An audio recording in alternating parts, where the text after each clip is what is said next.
Hey, my name is Shelly, and welcome to another weekly reading update. So this week got away from me. I'm not sure what happened. It escaped me, and I didn't finish all the books that I said I wanted to read and wanted to read. And the other reason why I'm not really reading as much lately is because we finally got a dishwasher after not having one for a really long time. That's like an hour of audiobook listening every day, so that really does make a difference after a while. So yeah, like I said, I haven't been listening to very much and I haven't been reading very much, but I did manage to finish one book this week and make a chunk in two other books. Let's talk about the book that I finished, and that is Hyperion by Dan Simmons. As you saw last week, I was in the middle of it, finally finished it. Really, really enjoy it. 5 out of 5. Like, an awesome read. The one thing I really like about this book in particular is because there is something for everybody. And although two of the stories didn't work for me, one I actually completely forgot about until it was mentioned like later on in the book. I'm like, oh yeah, that guy. But the last story was so good.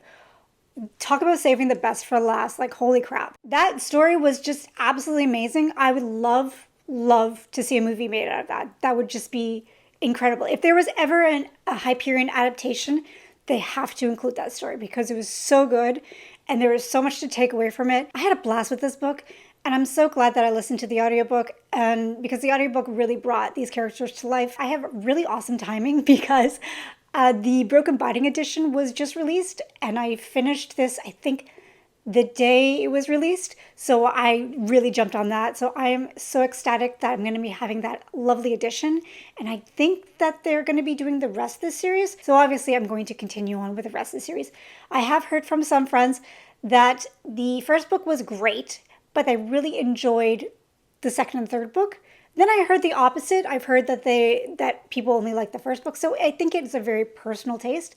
But I kind of have a similar taste to the friend that mentioned that. So I think that I will actually like the second and third book.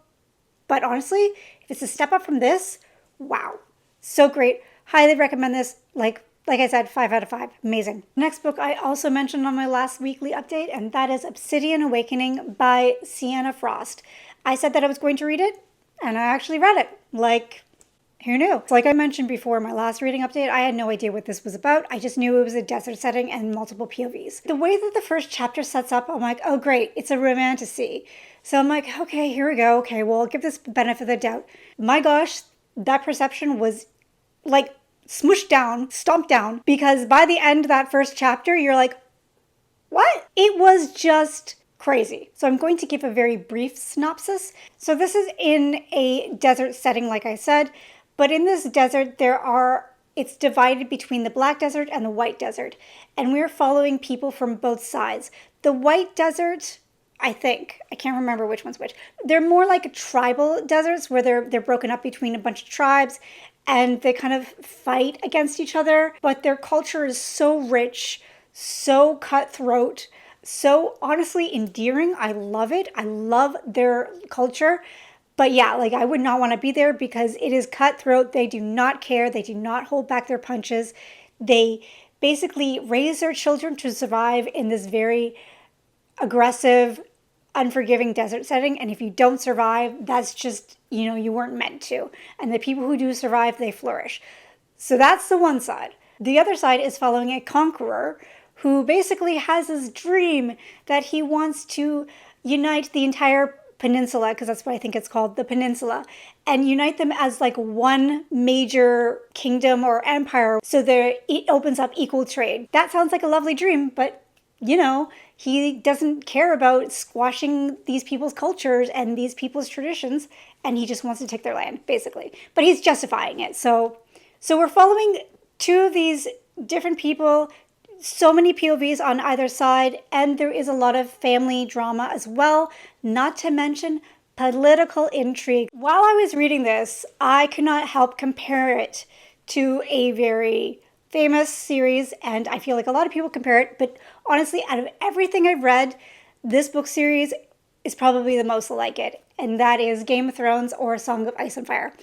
I have only watched the TV show of Game of Thrones. Okay, hear me out. I'm going to read the book series. I was just waiting for it to finish, and honestly, Doesn't look like that's happening, so I think I'm just going to read it anyways. That's going to be 2025 goal, to start one of the books. This was very much like Game of Thrones, in the way that we are following different family members and how they're all kind of caught up in political scheming, how they're all backstabbing, how they'll do anything to meet their goals. And we're also following very different people from very different cultures and how they're clashing in the war. All of that.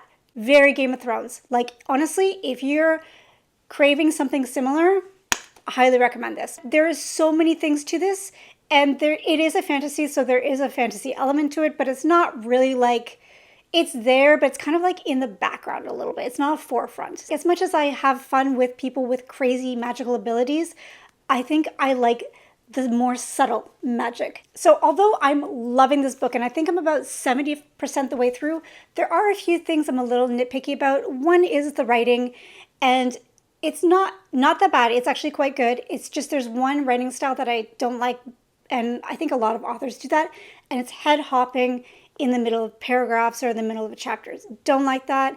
I feel like it always throws me out and I get a little confused. That's just a personal opinion. And there is a little bit of repetitiveness regarding certain things.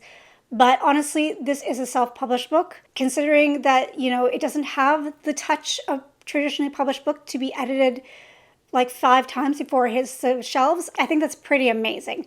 So really loving this. Thank you so much to my friend who recommended it. And I anticipate that this is going to be a 5-star read. So I hope to finish this by the end of the weekend. Now we're going to get to the audiobooks. So I did actually pick up Ascendant by Michael R. Miller. I'm reading this with my friend on Discord, or I was reading it with my friend on Discord. There's nothing wrong with the book. I think it's actually quite interesting. It's very well written. I like the classic kind of tone of it, but it was still kind of done in that like modern way. I think that was done really well. But I'm just not in the mood for epic fantasies, especially A Boy and His Dragon. Like, it's just, I feel like I've read those so many through my long career of reading fantasy that I'm not in the mood for that. Summertime is a little different. I think summertime is when I kind of jump back into the epic fantasy genre. So maybe I will hold it and keep it for a summertime TBR. But like I said, I'm just not in the mood for that. As a mood reader, if you're not feeling a certain genre or a certain tone, it's almost like you're craving something really, really sweet and someone gives you a bowl salad. The salad is better for you. Don't get me wrong. It's great. Salads are great. But you really want a donut. Although I'm not saying what I'm reading is like sugar. I'm just saying the craving. So right now, I kind of just am not feeling the salad. I have the audiobook, so I will be listening to the audiobook, which was pretty good. So I'm looking forward to that in the summertime. So since I DNF'd Ascendant, I had room for another small audiobook to squeak in. The audiobook that I picked up is Shards of Honor by Lois McMaster Bejeweled. And I originally heard about this series through Literary Science Alliance. Angela just gushed about it and was having an awesome time. So I've been keeping an eye on the series for quite a while, like almost a year and a half now, just kind of waiting for the right time. And I had the audiobook. It was a short audiobook, so I decided to pick it up. It is a sci-fi space opera, I guess. And I honestly didn't really know what I was getting into. Okay, sorry, I gotta adjust. My back is hurting. Like I said, I really didn't know what it was about. I didn't really know anything besides the fact that she was just really enjoying it. Honestly, I love trying out things that I would never try out. So I thought I'd give it a go. And like I said, I'm listening to the audiobook, and the audiobook narrator is quite interesting. I'm on Angela's Discord, and I mentioned, I started, but the audiobook is very interesting. They're like, yeah, don't worry about it. You'll get used to him. And the way that I can explain it was he has a certain flair for dramatics, and I'm not sure if it's the narration style of the actual book or if it's just the audiobook, but the way that he kind of brushes over really difficult topics or really difficult situations and just kind of like, oh yeah, that terrible thing just happened anyways. It's like, what? Sometimes I'd be like, oh my God, I'd backtrack and I'm like, did that just happen? And he just kind of brushed over it. So I felt like that was kind of jarring. But the writing is very unique. It's very like simplistic, but very intelligent. And there's a lot of dialogue, which I wasn't expecting that. There's a lot of conversation, a lot of dialogue, very, very interesting characters. And I love how we're slowly being introduced to this world. And bit by bit, we're getting a little bit more. It's getting more sci-fi, futuristic, I guess, because when you start out, it is very simple, but then it kind of builds from that. Not sure if I'm going to love it as much as a lot of other people are, but I am enjoying it, and I'm probably about 60% of the way through the audiobook, and I will finish that out this weekend. Now that I have those books that I'm going to finish out, I need to pick up an audiobook to start next week. I was thinking Emma Wong's Blood Over Bright Haven. I will have access to the audiobook in March, and I found out that my favorite narrator, Moira Cork, is the narrator, so I'm definitely going to be listening to the audiobook. She makes every Audible experience like completely enjoyable, and honestly that's why I think that I love the Locked Tomb series so much, is because she narrated it. The other audiobook I kind of thought about listening to is the Demon Copperhead audiobook, but I think I might actually pick that up physically instead of reading the audiobook. So I'm not sure, but I think right now the winner is going to be Blood Over Bright Haven. So I want to know what you guys have been reading and what you've been really enjoying lately and what your plans are for March, because I am so excited that March is almost here. I'm so done with February. So done. I'm looking forward to March and all the awesome books that I have lined up. So I would love to hear about the awesome books that you have lined up. If you've made it to the end of the video and you want to leave a comment but don't have anything to say, you can leave a black colored emoji for Obsidian. As always, my links are down below, and thank you so much for watching. If you like this video, please think about liking and subscribing. It really helps the channel grow, and I hope you have an awesome day. Bye!